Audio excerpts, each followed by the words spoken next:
There you go. I'll just have to re-edit it. Okay, here we go. So there's still things on the ground here. There's still, that's a new giveaway bag. Okay. Going up the stairs, we've got some clear. It's actually clear, so I'm happy about that. We'll take a look in the corners. The chicken. The chicken is. You know what? Goldie made it in with the flock. Oh, Goldie. She's alive. Oh, and well, yay. so we saved her. Her legs good. are good. Oh, good. The laundry is in the basket. It's contained. It's contained. There is an empty, I don't like the look of that empty laundry basket there, but whatever. And then, you know, there is, I put the vacuum, I brought it up and put it in the corner to remind me to vacuum. It hasn't worked. I haven't done that yet because my children are playing an ongoing game here, which I'm not allowed to clean up. Some of you might be able to relate to that. Do we want to touch on that really quickly, Sherry? Sure we can. Okay, so we did a little talk about this. Sherry, do you want to, I asked Sherry, I said, Sherry, my children have this ongoing story and I cannot just say, okay, kids, that's it. Pick it up, put it in a basket, your story's over. It would crush them. So what is the solution to having this stuff that's on the floor kind of more contained, let's say? Maybe even not more contained so much as, you know, manageable. That, yeah, we don't want to restrict our kids or tell them, you know, you can't continue with this beautiful, fun experience that you're having. So how can we make that fit your lifestyle and your needs so that you could be able to clean around it and still honor this game that they're creating here? So thinking of ideas like, is there some kind of mat, like a puzzle mat or something that would be large enough that they could create on, and then you could maybe just ask them to keep it within the boundaries of that so that you could honor that game and to move it out of the way so that you'd be able to clean around it and the family would still be able to use the space as needed. Okay, so in this scenario, we have a mat. So we would just need a couple mats and a space to put it then, like some and rules a about. designated area that when they're not in play, that they could just please, you know, put it over here out of the way. So in this scenario, I kind of see it behind where the vacuum's placed in the current moment. Yeah, absolutely. Maybe shove those chairs over a little bit and then make it that space. Okay. For sure. All right, so we're still going on this tour. Never know until you try. Exactly, so we'll give that a go. Yes. That area is a little bit messy still. Corners are clear-ish. That was good. Yeah. You said when you entered the house that it's lighter, so that's nice. Here's some beautiful flowers for you because I love flowers, right? Gorgeous. Those are actually not mine. They're Chanel's. She did a recital on the weekend and she was beautiful. I saw that. Yeah. Look. Remember this corner? Yes, I do. The floor? I do. Okay. I have a question. Yes. You do a bit of feng shui, right? Yes. Stuff stacked in a corner like that. Are we going to touch on that in future sessions? We can, absolutely. Okay, Yes, so absolutely. stay tuned. We're going to do feng shui. Am I saying it right? Feng shui. Look at that. Okay, that's not me. Okay? Just saying. And then I'll unplug the toaster too while I'm at it. Husbands, you know. Okay, we're going to go to the bedroom. Can you lead the way? Yes. Okay, that's where we're doing our main talk today. So we're seeing that feet and furniture, we've done a reasonable job there. I'm still gonna work on that. And now we're gonna end up on round 2 here, the second tip that Sherry's gonna give us for that mess. Because, I don't know, do you all have one of these? Sherry actually texted me, can I post that? If you want, yeah, Yeah, absolutely. she went home and she showed me her pile. So I was kind of like, phew. Yes. I'm not the only one. Okay, Sherry. Everything ebbs and flows. Everything shifts, and sometimes you need to rework something, and it's not quite functioning the way that you want it to. And yeah, sometimes you need to have a resort, and everything is just constantly in flow, and that's life, and that's your space as well. So okay, it's not meant to be perfect and rigid all the time. Everything ebbs and flows. Okay. So what we are focusing on today is, you know, things of this nature and what you can do about it. So one of my personal favorites is containing these areas and these things. And so one of my own practices has been something that I love is scarves, and I have a collection of scarves, and sometimes those can seem to multiply. Beautiful like little scarves. Bunnies. Yes. You think, where did these all come from? So I've learned that if I have a limited amount of space to keep these in, such as something like this, which was actually just a lovely little freebie in the laundry room in my condo unit. Oh, wow. So, you know, That's things cute. like this you can get for free. There are other baskets and containers you can find for under $20 at, you know, HomeSense is one of my favorite places. This little basket, I think, was a dollar store find. Some really great stuff for next to nothing. Again, like HomeSense find $12. And then containers like this, maybe not as pretty, but definitely super functional. You can find these at most hardware stores that have bulk sections for nails and other small pieces. They come in bulk containers that they just dump them into the bins, and then these are left over, and they have stacks and stacks of them that they're pretty much willing to give away. You could actually decorate those or do a kids project, you know, by painting them or whatever. Yeah. This label has been really difficult to get off. I see that. So this one might be one that you want to cover with a pretty paper. Yeah. But, you know, we can speak further about how these would be super handy with kids. Okay. And helping to get them into the habit of doing something similar with their things, their projects, their stuff around the house. Awesome. Yes. So my method with my scarves is to keep them all rolled up in here. I change them out seasonally because I have a lot of scarves. And so like today I would come home, I'm going to take my scarf off. I'm in a hurry. I'm changing. I'm going out the door. I'm trying to, you know, do 100 other things. So it's just going to go in this basket for now. Same thing might happen throughout the week. I might not get to this until, you know, the end of the week. But if I find myself wanting to just escape into social media or, you know, TV or something like that, then I'll usually go to one of my baskets is what I try to do. I'm not perfect either. I don't always do it, but at least this keeps it flowing a little bit better. So I'll take a few minutes, 5 minutes, 10 minutes, 15 minutes. I usually have a 15-minute list running where, you know, I add these kind of things to it where it's like, oh, I have 15 minutes. What should I do? I'm just going to take a few. And yeah, I love that idea. I sometimes set the timer because, you know, just take 10 minutes to just do blah, blah. Ready, go. Yeah, exactly. You know, stick it back in and that's that. And so you can do something very similar with these things here that... Do you want me to do it? If you want to. Yeah, okay. Absolutely. Or we could do it together.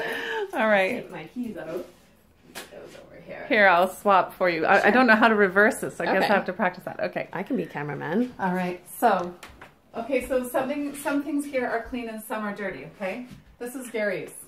What am I doing? Like unfolded? What am I doing here? Well, so this is where we need to understand how it is that this, you know, area functions for you. Like, why are these things here and why are they not in a drawer or in your closet? Okay, so I change about 3 or 4 times a day. I do the same. Because I walk the children to school, I come home, it's cold in the house, I work, I might be filming something, or baseball practice, I'll put something else on, and then it just goes like that. Because someone's calling my name.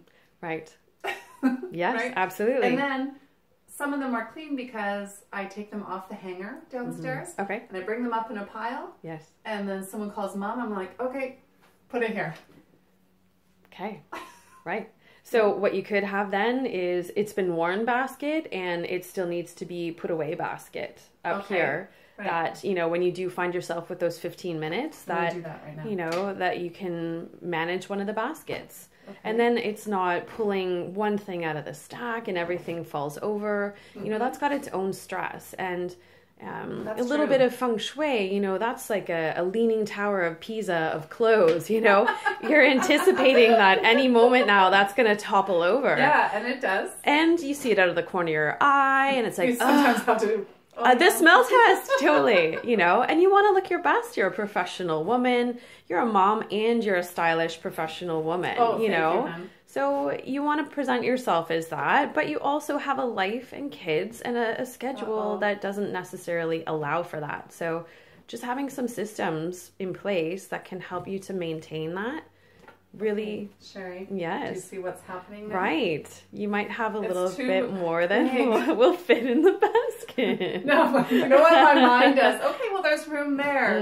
But no, I'm going to keep this real. Okay.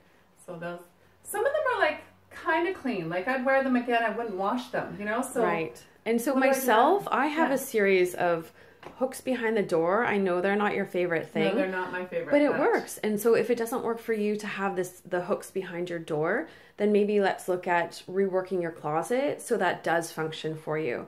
Or even a third basket, I was thinking. Absolutely. Yeah. Still wearable. Yeah, absolutely. Okay. Except if you're not really into folding those things and you don't want to pull something out that's wrinkled and wear it wrinkled or have to take the time to iron it, then hooks are your best friend.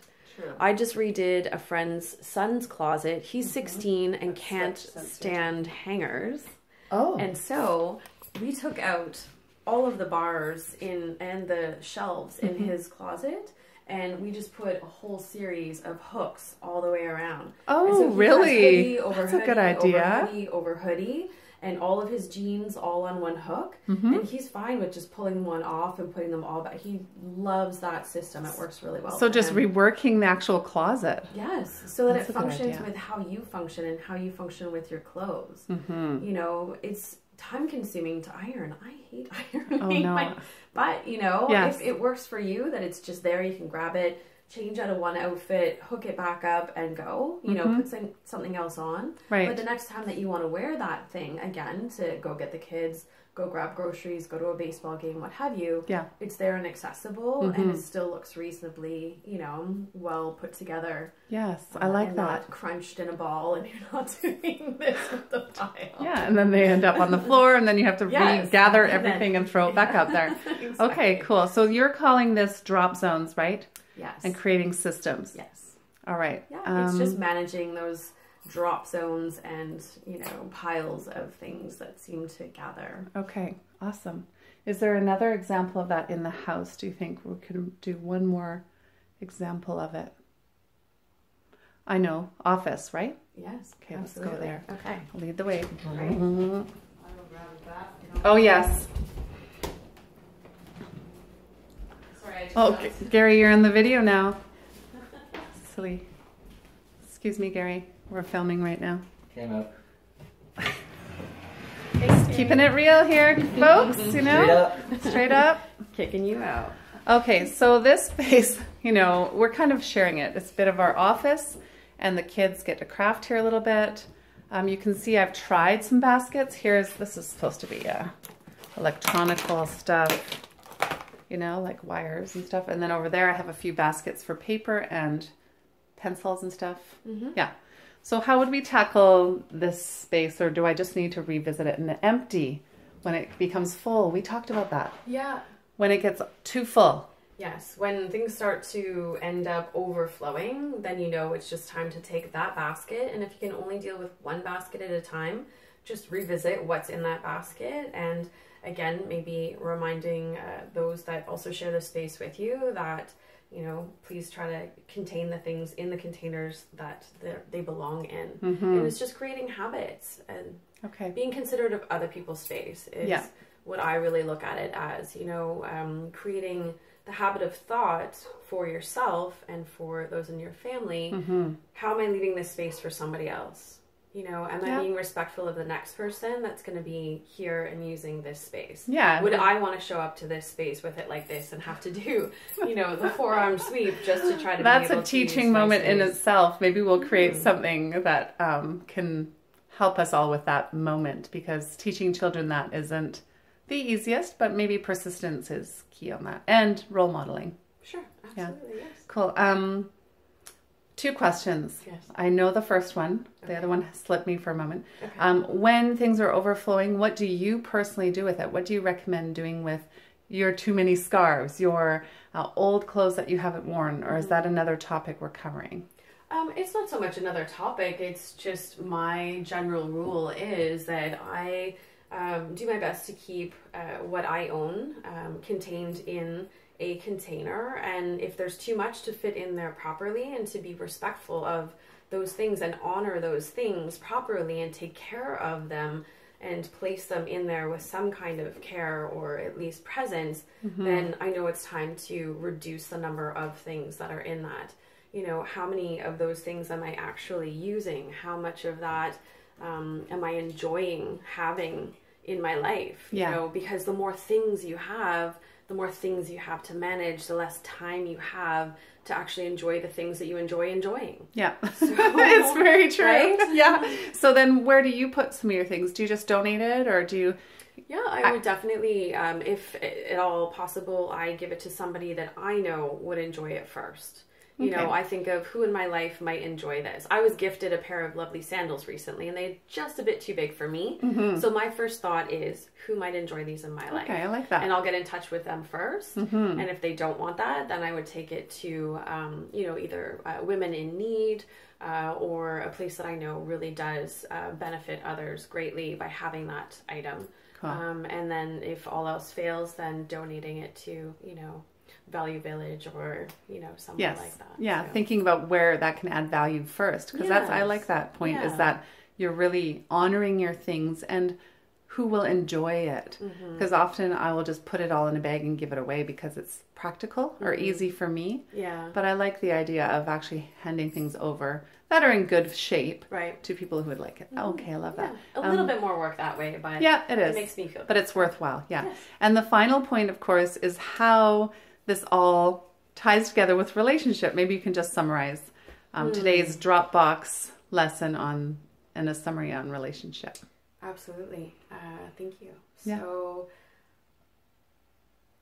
the intention of this is to have more time to think about how you can bring something to your relationship and have space, literally and physically, to enjoy your relationship.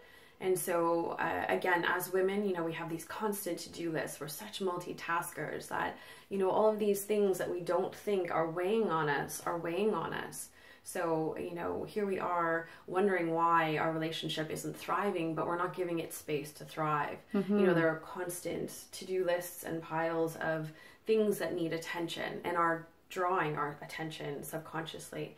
And so by containing those and just keeping those in their own fluid sort of motion and, you know, ebbing and flowing, those things are taken off our to-do list. And then that leaves us so much more space to be able to create something. Yeah, you know, I get that. You can't fill a cup that's already full. So if we reduce what's in that cup, then there's more space to fill that up with something. So, or to create something in that space. Yeah, there was something I spoke with Gary very seriously about this weekend, and it was, you know, I just don't have enough time to even consider like our something together. You know, I just don't know when. Like, tell me when. And I was in tears. You know, just way too full, way too full. So I love this. I hope you guys all love it. I'm talking from behind the camera, but that's okay. I don't know how to reverse it. If you know how to reverse it, leave a comment. Here. Oh, that's easy. All right. So if this resonates with you, please leave a comment. We need to know that you're enjoying this and that it works for you. Tell us about the things that you're doing. Are you doing feet and furniture? Are you taking things off the ground, putting them away? Have you found your places to contain things? You know, get your baskets, find them, and figure out a system that works for you. And post them. Let us know how it's working for you, because we're creating community here and support, and we can't wait to hear from you. So look forward to the next item or series going on. We don't know what it is yet, do we? Do you know what the next topic is? I have an idea. Oh, you have an idea. Yes. Okay, so stay tuned and we will let you know when that's happening. All right, peace out on this side, and I'm going to let you say bye too, Sherry. Oh, thank you so much, Petra. Thanks, everybody. Okay, ciao for now. Bye.